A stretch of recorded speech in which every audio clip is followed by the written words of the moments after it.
Good Thursday afternoon. Thanks for joining us on KARE 11 News Now. I'm Chris Harapsky. Developing today, State Senator Omar Fattah, who is running for Minneapolis mayor, says his office was vandalized with Islamophobic threats. In a picture shared with KARE 11, Fattah says someone wrote, quote, Somali Muslim, this warning is no joke, end quote, on his campaign office. State Senator also says he's been the target of a steady stream of violent and hateful threats in email and on social media, and that he has filed a police report with the Minneapolis police. He also released a statement saying his campaign will not be deterred and that he will not be bullied nor intimidated.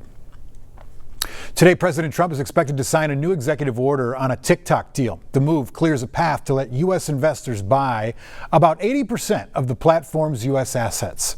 Trump says he has already spoken with Chinese President Xi Jinping about the agreement, which still needs regulatory approval. Congress passed a bill last year that banned the app in the United States over national security concerns. The president has delayed implementation of the bill several times and is expected to extend the pause for another 120 days until the deal is finalized. The expected deal also lays the groundwork for the first in-person meeting between Trump and Xi since Trump returned to office. The leaders are expected to meet next month at the APEC summit in South Korea. And we're live from Washington, D.C. right now, just 5 days ahead of a deadline to avoid a government shutdown. The White House now threatening mass firings if that happens. The Budget Office is telling federal agencies to prepare for that scenario with instructions to target programs they are not legally required to continue. Meanwhile, House and Senate leaders on both sides of the aisle can't seem to come to an agreement. Funding for the government is scheduled to run out at 11:59 p.m. on September 30th. Right now, Minnesotans are all feeling inflation. And for folks who need help getting food on the table, some bad news came a few days ago. That's when the USDA suddenly announced that it's getting rid of the report it's done for 30 years that helps track hunger. Why should a report matter? Here's Kent Erdahl. On the same day that Farm Aid rocked Minneapolis in support of family farms nationwide, the U.S. Department of Agriculture quietly killed a report that tracks food security and hunger nationwide, adding these redundant, costly, politicized, and extraneous studies do nothing more than fearmonger. If we don't track it, it doesn't mean it's not there. It just means it's harder to know where it is. Rob Williams is founder of Every Meal, a community-funded nonprofit that packs thousands of shelf-stable meals in its Roseville warehouse every week, and then relies on volunteers across the region to deliver them directly into backpacks so kids facing food insecurity and their families have meals for the weekend.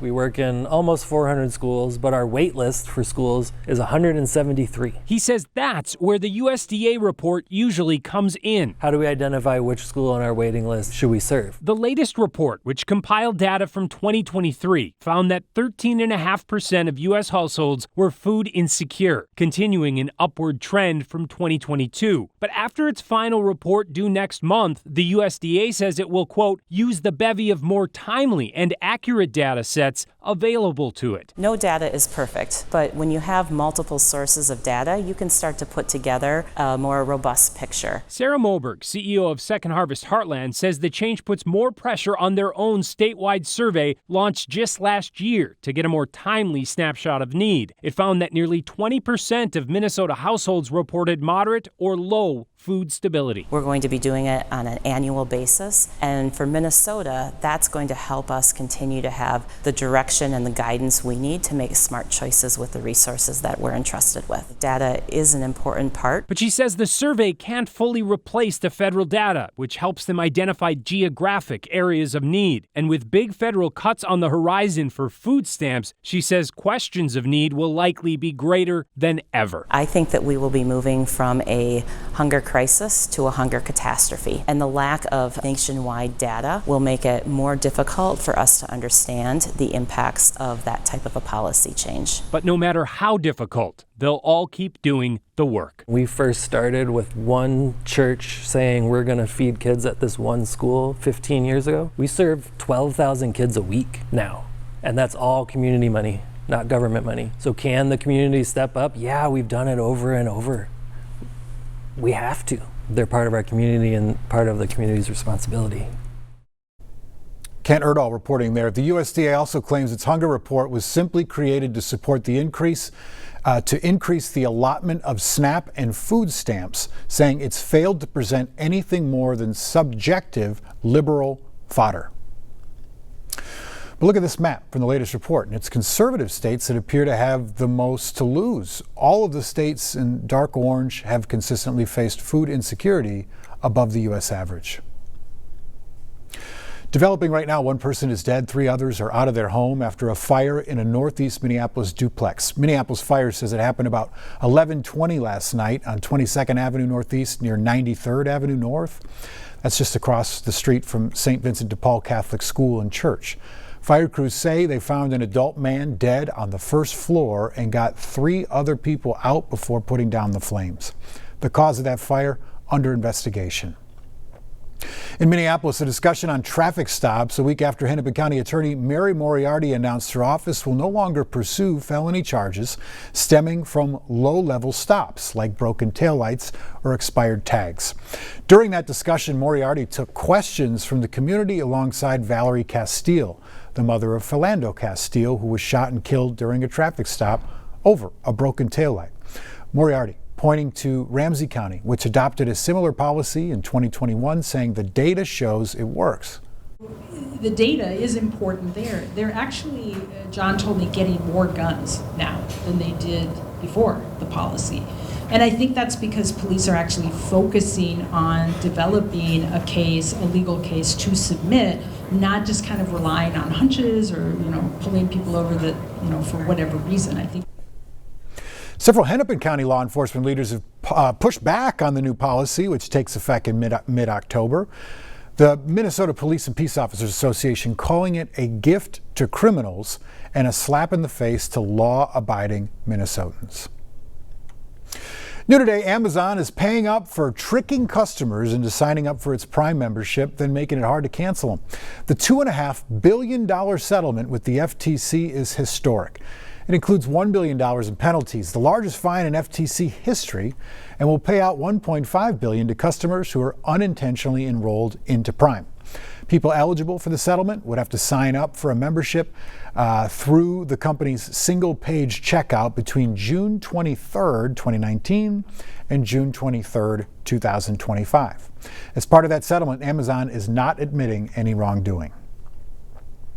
Happening right now, the Vikings are preparing for a 2-game stretch overseas. The first is in Ireland. This is against the Steelers this weekend. Hello, Aaron Rodgers. Then they'll make history as the first NFL team ever to play back-to-back across-the-pond games when they take on the Browns in London a week later. And the Purple and Gold are getting a big weapon back on offense. Wide receiver Jordan Addison is going to be making his return to the field in this game after a 3-game suspension. Another playmaker for Carson Wentz, who's getting up to speed with him. Addison said he stayed in shape while away from the team and is ready to go to work. Just being isolated by myself, I was, in my thoughts a lot. I was alone.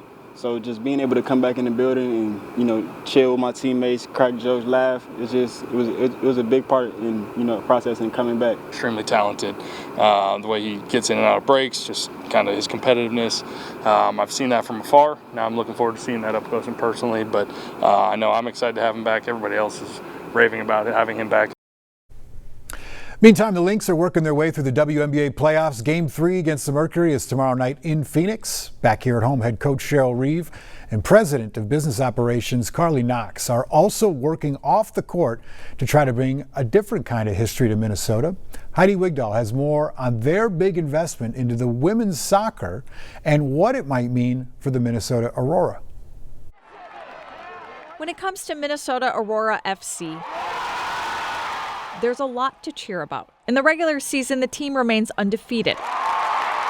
It's the only community-owned independent women's team in the country, with more than 5,000 owners across the world. And now they're kicking it up a level. Startups are hard, and we've definitely had some bumps along the way, but we're so excited about 2026 and the future. Co-founder and board member Andrea Yock says Aurora is heading into its 5th season next spring with new investors. You might have heard of them. Carly Knox and Cheryl Reeve are just legends in sports in general. Lynx head coach Cheryl Reeve and president of business operations Carly Knox have joined the club as investors. Having them join us as investors is a really big deal. The couple's been season ticket holders from the start. They come, their son Oliver plays soccer. Carly actually coaches his team, and she played Division I soccer. Right now we're a pre-professional team. We're hoping to go pro, and having someone with Carly and Cheryl's credentials say, we believe in this team, we believe in professional women's soccer in the Twin Cities.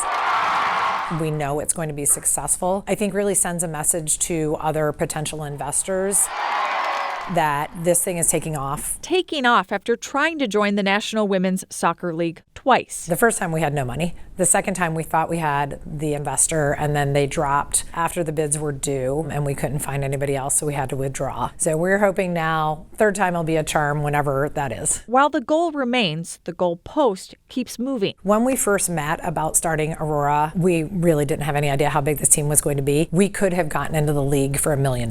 That was 5 years ago. Now Denver paid $110 million. Angel City, which is a team in Los Angeles, sold last summer for over $200 million. So the valuations have just gone through the roof.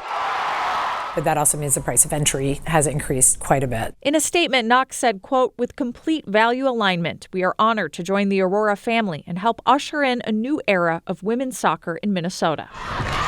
We know that we're right on the cusp of whatever the next 5 years looks like. Minnesota's making so much noise about soccer, and so many people are paying attention to Aurora that it's just a matter of time till we go pro. And with Carly and Cheryl, we're really hoping we can find that person with the big money that can help us get there. Heidi Wigdahl reporting there. Hey, the demand is there. Andrea says they average more than 5,000 fans per game at TCO Stadium, and that puts them right in the middle for NWSL attendance numbers across the country. Stick with us. More news and weather coming up after the break.